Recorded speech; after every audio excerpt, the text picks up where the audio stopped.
আসসালামু আলাইকুম। আমি দেবাশীষ স্পোর্টস ফিজিওথেরাপিস্ট। তো আজকে আমাদের সাথে একজন সার্ভাইকাল ডিস্ক প্রলাপসের পেশেন্ট আছে। ওনাকে আমরা প্রায় ৭টার মতো সেশন ট্রিটমেন্ট করছি। ওনার প্রচন্ড লেভেলের ব্যথা ছিল। তো এখানে যে বিষয়টা আসলে গুরুত্বপূর্ণ, ওনার পেইনটা একদম সার্ভাইকাল রিজন থেকে নিয়ে এই দিকে হয়ে ওনার হাতের দিকে একদম অবশ হয়ে যেত।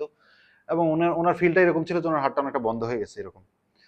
তো আমরা ৩-৪টা সেশন ওনাকে খুব ভালো করে একদম হার্ট অ্যান্ড সোল ট্রিটমেন্ট করার পরে ওনার ব্যথাটা একদমই কমে যায়। কিন্তু আবার এসে পড়ে।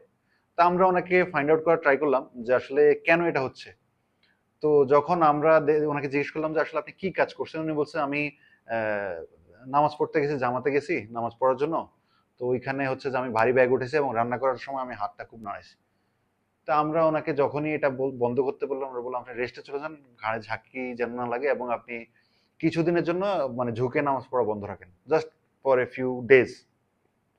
তো উনি ১ সপ্তাহ যখনই এটা বন্ধ রাখলেন, ১ সপ্তাহ না, ২-৩ দিনই বন্ধ রাখলেন। ইভেন যেই দিন উনি নামাজ ঝুঁকে পড়া বন্ধ করছেন এবং ওয়েট ওঠানো বন্ধ করেছেন, ইমিডিয়েটলি এর পরের দিনই উনি ম্যাজিক্যালি ওনার ব্যথাটা কমে গেল।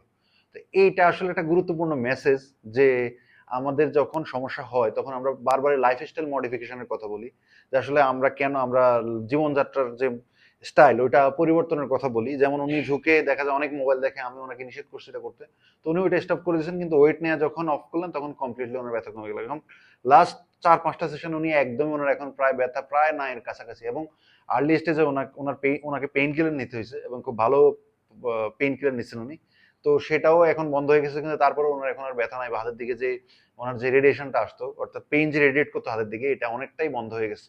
অলমোস্ট আমরা যদি বলি উনি প্রায় 95% টু 98% ওনার প্রায় নাই। তো এই রেজাল্টটার পেছনে যেমন আমরা ড্রাইনেলিং করছি, ম্যাগনেটিক ফিল্ড অ্যাপ্লাই করছি, ওনাকে এমএফআর দিছি, এগুলো আছে, কিন্তু এর সাথে সাথে সবচেয়ে গুরুত্বপূর্ণ জিনিস যেটা, সেটা হচ্ছে না লাইফস্টাইল মডিফিকেশন। আপনি যত ভালো লাইফস্টাইল মডিফিকেশন, যত প্রপারলি আপনি লাইফ লিড করবেন, যত রেগুলেটেড ওয়েতে, তখন আপনার পেইনটা খুব আর্লি কমে আসবে এবং এটা দীর্ঘস্থায়ী হবে। তো এখানে যে বিষয়টা গুরুত্বপূর্ণ, আরেকটা প্রশ্ন সবারই মাথায় আসে যে আসলে আমি কি সারা জীবন ধরে এরকম থাকবো কিনা। না, এটা মোটেই না। এটা হয়তো 2 উইকস, 3 উইকস, ম্যাক্সিমাম অনেক ক্ষেত্রে 1 উইকসে হয়তো কাজ হয়ে যায়, 1 উইকও হয়তো কাজ হয়ে যায়। এটা ডিপেন্ড করে আপনার কন্ডিশন টু কন্ডিশন, এটা ভ্যারি করে। কিন্তু এমন না যে আপনি একদম হোল লাইফের জন্য আপনি শুয়ে গেলেন, আপনি আর মোবাইল দেখবেন না, বা আপনি একদম মোবাইল দেখাই বন্ধ করে দেবেন, বা আপনি নামাজ পড়ে বন্ধ করে দেবেন। বিষয়টা এরকম না। এটা হচ্ছে just for a few days আপনি আপনার লাইফস্টাইলে মডিফিকেশন করবেন। এবং কিছু নিয়ম আছে, যেমন অনেক ওয়েট লিফটিং করা বা দেখা যায় লং টাইম থেকে মোবাইল দেখা, এগুলো একদম বাদ দিয়ে দিতে হবে। তো এখন আমরা আসলে ওনার মুখ থেকে শুনবো, সরাসরি রুগীর মুখ থেকে ওনার ফিলটা শুনবো। উনি এর আগেও ওনার নেক পেইনের জন্য ১-১.৫ বছর আগে উনি আমাদের কাছে ট্রিটমেন্ট নিয়েছেন, তখন এটা রিকভার হয়ে গেছিল। কিন্তু এইবার ওনার প্রশ্ন ছিল যে এবার কেন হচ্ছে না। তো লাস্টে যখন হইলো, ওনার প্রবলেমটা সলভ হলো, তখন উনি বুঝে গেলেন এবং উনি বলতেছিলেন যে আমি নিজেই কথা বলবো যাতে মানুষজন বুঝতে পারে। ধন্যবাদ। জি, আসসালামু আলাইকুম। আহ, আলহামদুলিল্লাহ, আল্লাহ তাআলা অশেষ রহমতে দাদা এর আগে যে ইনস্ট্রাকশনগুলি বলল, আমি যখন আসি তখন আমার এর অবস্থা এরকম ছিল। আমার এই ব্যথার কারণে আমি ঘুমাতে পারতাম না। ঘুমাতে পারতাম না বলতে আমার মনে হতো আমার ডান কাত হলে আমি বেটার ফিল করব, বাম কাত হলে বেটার ফিল করব, অথবা সোজা চিত হয়ে থাকলে বেটার ফিল করব। আসলে কোনো কিছুতে আমি শান্তি পাচ্ছিলাম না। তো যখন আমার সেশন শুরু হয় আস্তে আস্তে এগুলি কমতে থাকে। কিন্তু আমি তাদের ইনস্ট্রাকশনগুলি প্রথম দিয়ে ওইভাবে ফলো করি না, যেমন ওয়েট লিফটিং করা বা বিভিন্ন কাজ টাজ করা। তো ডান হাত দিয়ে বা বাম হাত দিয়ে ওয়েট লিফটিং করা আমার থাকতো কম বেশি। হ্যাঁ, সেটা আমি ওইভাবে গুরুত্ব দিয়ে শুনিনি। কিন্তু লাস্ট টাইম যখন এই লাস্ট উইকে আমি যখন বললাম যে দাদা ব্যথা তো চলে গেছিল, কিন্তু আবার সকালবেলা যখন একটু কাজ টাজ করছি, ওয়েট লিফটিং করছি, তো এই কারণে আবার ব্যথাটা বেড়ে যায়। তো তখন দাদা বলে যে আপনি যদি ওয়েট লিফটিং না বন্ধ না করেন বা আমাদের ইনস্ট্রাকশন যদি আপনি ফলো না করেন, তাহলে আপনাকে এই ব্যথা থেকে বের করে আনা যাবে না।